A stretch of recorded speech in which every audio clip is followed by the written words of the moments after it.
Thank you so much, audience. You guys are watching another episode of Community Corner. I'm your girl, Trae Holiday. And today we have an important issue to discuss. I have Nurse Nick here in the building. What's going on? What's up? What's up? Thank you so much for having me. Yes, thank you for coming in and bringing your expertise to this issue. So maybe some of you don't know, but there's some things going on with vaping. So we're going to get into it really quickly, but I want to hear a little bit about your background. Nursing is huge. When did you realize you wanted to be a nurse? That is a great question. You know, it's kind of something that took me a long time to get into. So my background before nursing, I worked in finance, and I was in finance for about 5 years.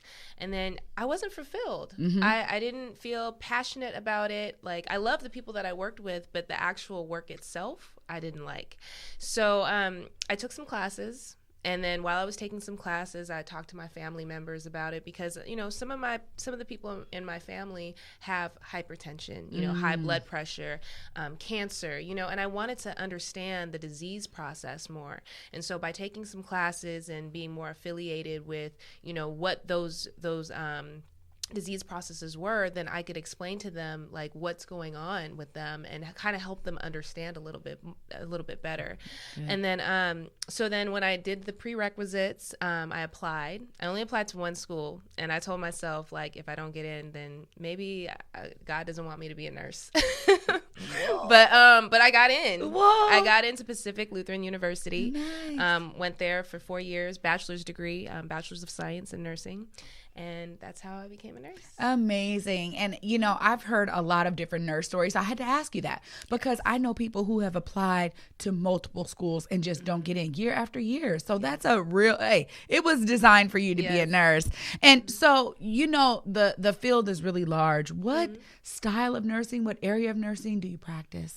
ICU. And the reason ICU is because I love the adrenaline rush. I love to be able to assist patients and help them recover. And most of the times it's like life or death situations. When they come into the ICU, they're on their like little last bit of hope. And so being able to affect a patient in that way during their most vulnerable time and seeing them recover is truly a blessing. Wow. Yeah. You know, I think nursing can also be, like you just described, really personal. And I really thank you for sharing your information, your expertise with the community. What motivates you to do that? You know, I actually want to spread knowledge because, like myself, before I got into nursing, I didn't know anything about healthcare. And like I said, like I had family members who were going through things, friends who were going through things, and I didn't understand, you know, what they were going through. And so being able to help the community, especially the Black community, because a lot of times, you know, we kind of mistrust doctors just because of the history, you know, and racism, especially in the medical community way back when, and even presently, you know, it's still prevalent. And so I just want to make sure that that everyone gets a chance to understand, you know, healthcare, prevention, and the disease process. Well, that kind of brings me to why you're even here today. And, you know, like I said in the intro, vaping is going through some changes right now. I specifically want to know, with it being, you know, relatively new, are we sure that there aren't more negative effects that we might hear about later? That is a great question. So the history with vaping, like e-cigarettes first came out like around 2007 here in the U.S. It originated from China, came to the U.S. And, you know, it's still very, very new. So we don't know all of the effects. We're just now hearing about people getting sick. Nationwide, 530 people have been sick due to vaping related issues. And actually 6 of those 530 were here in Washington. Wow. And a lot of times some of the things that they'll experience is shortness of breath, dizziness, chest pain, and there's a thing called popcorn lung. The medical term is it's bronchiolitis obliterans. Hopefully I'm saying it right. But popcorn lung, and where it affects the small airways of the lung, and it becomes really inflamed and difficult for you to breathe. And so that's one of the effects of vaping. And, you know, people, it's still really early to know how it's going to affect the younger generation. Yeah. But just like smoking, you know, back when people were doing it way in the 40s, 50s, 60s, and now look, they're dying, you know, and they're having all of these counter effects of smoking for all those years. Oh my gosh. The way that it infects the respiratory system was something that I feel like the knowledge of it slowly came out, right? And we know that there was some hidden, medical tests and examinations. So the tobacco company kind of knew what was going on, which is why they had that large lawsuit. But in your professional opinion, how long do you think a product should be tested before it actually enters the market to kind of, change these disparities we're seeing when products just rush out to market? That is a great question, and I think that's something more that like the FDA is in charge of those timelines. When I looked it up online, it said that typically it takes like about 2 years for them to even like look through the paperwork. So I mean, it's a long process, and it could take years after that for it to even become approved. What's interesting is that a lot of these vaping pens and cartridges, they're not like, the FDA hasn't really looked into seeing like what all of those contaminants are, all of those substances. So, you really don't know what you're digesting when you inhale it, and that's all going into your lungs. So what are some of the misconceptions that the youth might have about vaping? Misconceptions, a lot of times I hear, because I even have friends who vape, who say, it's better than smoking. It's not like I'm smoking a cigarette. You can't really smell it. It comes in different flavors, and all of those are very appealing to the youth because it kind of eliminates the stigma of people who smoke cigarettes like having a bad smell on them. But with vaping pens, you don't really smell that stuff, and it comes with different flavors and everything. So I hear all of those misconceptions, but really, what are the detriments that's happening with your health? Like, how is it going to affect your lungs? Because you're essentially you're burning not only water vapor, but you're burning chemicals, and those chemical compounds change when you burn them, and then they stick to your lungs and cause respiratory issues. My gosh. So again, it just feels like there's a lot we don't know because it's just too new. Exactly. It's too new, but I'm sure within quite a few years, we're going to definitely see the effects, just like we saw the effects with smoking. That is, that's pretty heavy if you ask me, because I, you go around and you saw just the explosion of these stores everywhere. Vape this, vape that. I mean, they're everywhere. And so I don't know. I was just shocked. I want to get into what Washington is doing about this. And I know you might know a little bit more. Tell us what's going on right here in our state. Yeah. So on October the 9th, Governor Inslee made an announcement that he was going to put a ban on flavored e-cigarettes. So that ban came into effect on October the 10th. Wow. Yeah. Now, the only place that you can get them in the state of Washington are typically like tribal stores. But Governor Inslee is trying to get the community within the tribal regions to kind of, put a ban on it. So, but I've heard that there's like an outcry.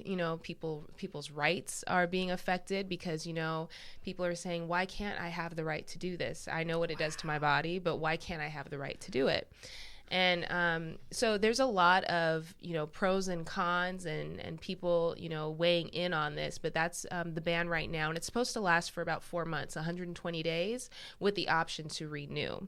So in these next 120 days, we're definitely going to see the effects of it. I've heard of shops closing down because of it. So, yeah, there's a lot going on with it.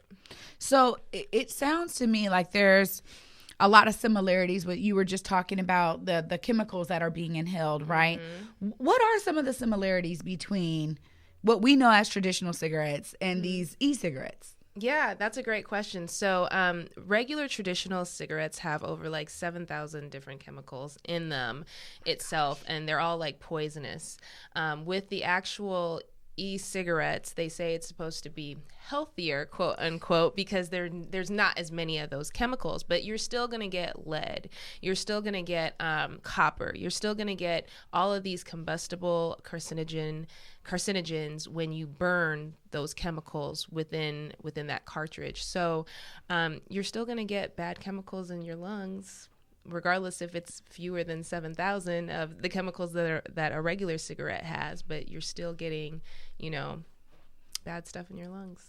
Well, you just talked about some stores closing and things like that.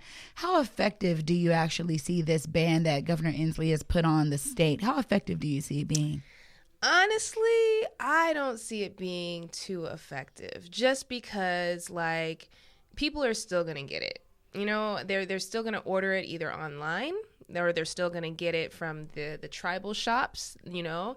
And then after 120 days, like, I'm sure that the community, there's a large community of people who smoke, and that community is going to like have an outcry against, you know, their rights, you know, and what they can and can't do. And so they don't feel that, you know, the government should control that, even though it's regarding their health. So, you know, I don't see that the ban would be very effective in that sense.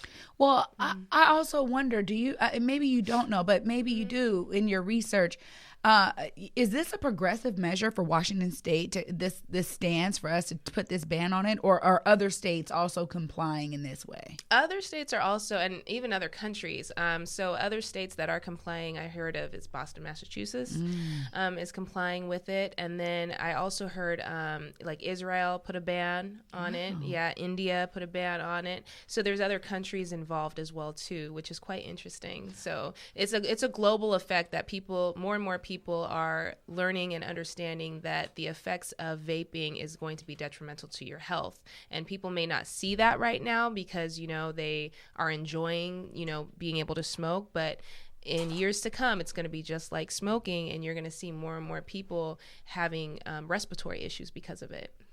It's really a sad thing because, you know, again, there was this huge push to market these things, and maybe we didn't see a bunch of commercials around it, but definitely in different neighborhoods, and maybe some of the more low income neighborhoods, you probably saw it more, just like, you know, liquor or, you know, anything else that's probably harmful to you. Right. And so I'm wondering a couple of different things now. One is this the same as the like vape pens that people put weed oil in? I mean, are these kind of very similar products? Yeah, it is very similar because not only can you like use it for like THC, but you could use it for, you know, the regular flavorings with tobacco in it as well too. So to distinguish, you know, the different types, there's so many, and you know, children and youth are going to use whatever they like, you know. So it's just a really big issue, I feel, that's concerning for the community. It really is, because I think that there's never enough information on the front end about something like this. You know, me personally, and, you know, I've said it to my friends, my family, my neighbors, I really am so slow to use new things because of that. It's like it hasn't been out long enough to ensure. This is reminding me so off the cuff, but reminding me of those hoverboard, like those scooter boards or whatever, you know. And there was one Christmas where everybody was buying those for their child, and then the next thing you know, the batteries were blowing up. They were blowing up. Like it just reminds me of that. So I just feel that there's and I don't know if capitalism is the draw, but it does feel like that, right? Where it's like this is a moneymaker, and as soon as it passes through the FDA or passes through inspection, any product basically gets rushed out to market. And I think that might be a larger conversation for our community to be a part of, and to understand that, you know, we should all be pretty leery of things when they first come out. And I know that, you know, there's some stigmas around like, oh, you're the first one to have it, like the pretentiousness of it, right? Like you got in the front end, but really then we start to see that there are issues. I mean, even some new cell phones were blowing up on people. So, you know, so that's where I come from. I'm just like, I'm not sure about any of that. But I do agree with you about the effectiveness of it. And what do you think that the community can do to try to help the ban be even more effective? I think to education is key, especially with our youth. You know, I don't know what type of programs they currently have within, you know, elementary, middle school, or high school. I remember back in my day, we had DARE, we did. Drug Abuse Resistance and Education. So I don't know what they're doing now within the school system, but educating the youth, letting them know that vaping is not, a means to, is not like a better means to stop smoking, like, because it hasn't even been approved by the FDA as a better means to stop smoking. Like, they actually have drugs that are approved for that. This is not one of them, but it's marketed as such. And when it's marketed as such, that's when you have the miseducation, and that's where people are saying, oh, this is healthier.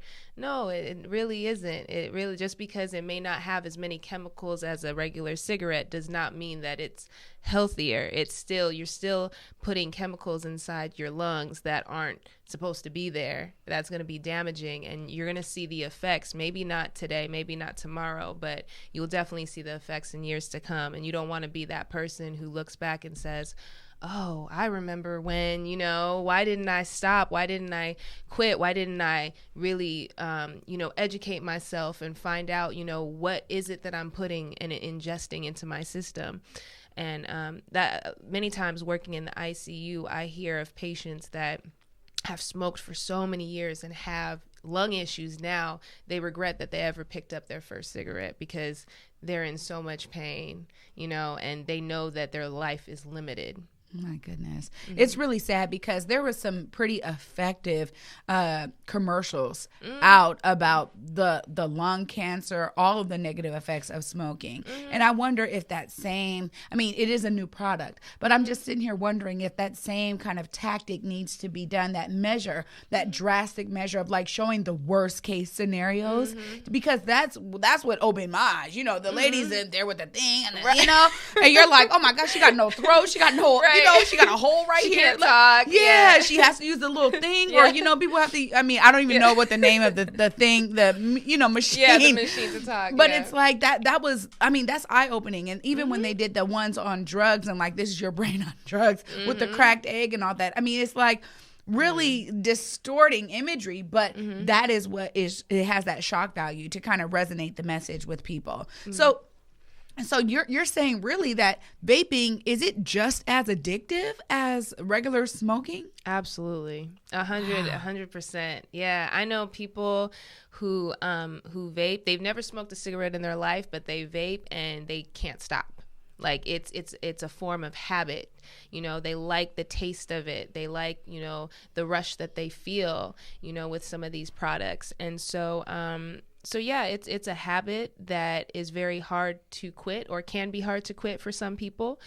Some people can quit, but others can't. So, it's a tough situation, and I think that we just really need to educate people on it before they pick up, that e-cigarette and start, because it might be a habit that they can't break. My gosh. So those same similar effects, because I know I used to smoke cigarettes and I quit just cold turkey. I hated the smell. Oh, wow. I just, it was one of those things that went kind of coincided with drinking. It was like, you're out drinking. Social. And like, yes. Yeah, so you're, so then you like smoker. pick up a cigarette and you're smoking. And I remember always it being so connected with drinking and this certain kind of rush I was feeling. So people are literally feeling that similar things with vaping. Yeah, and also because vaping is, I feel like it's almost more acceptable because I see people vaping in the mall, inside the mall. Wow. You know what I'm saying? Or inside the movie theater, because like there's a ban on like smoking cigarettes. You have to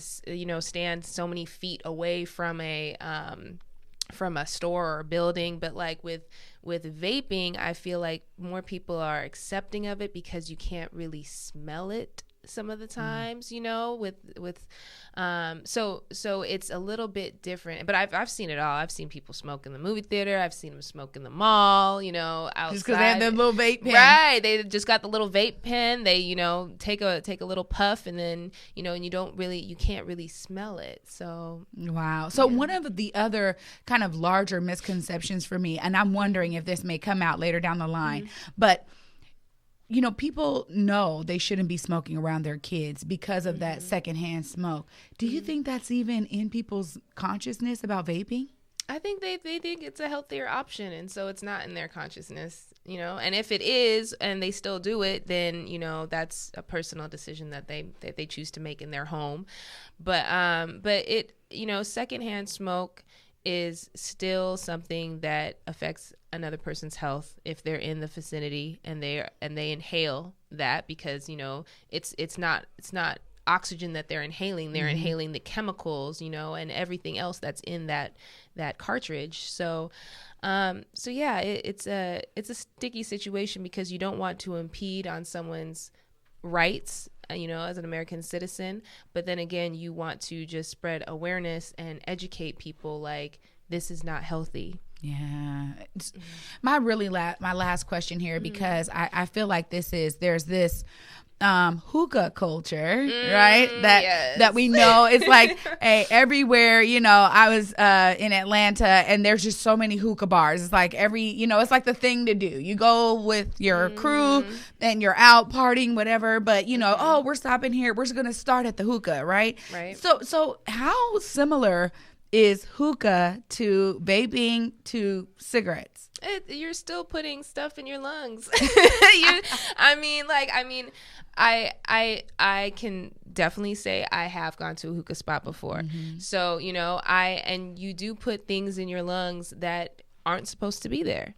And so it's a personal choice that people make. But again, be educated with how it's going to affect your body. Be prepared for whatever consequences that is going to come of it. And, you know your health and get checked, and, you know, try to do things that that help promote a healthier lifestyle is all I could say.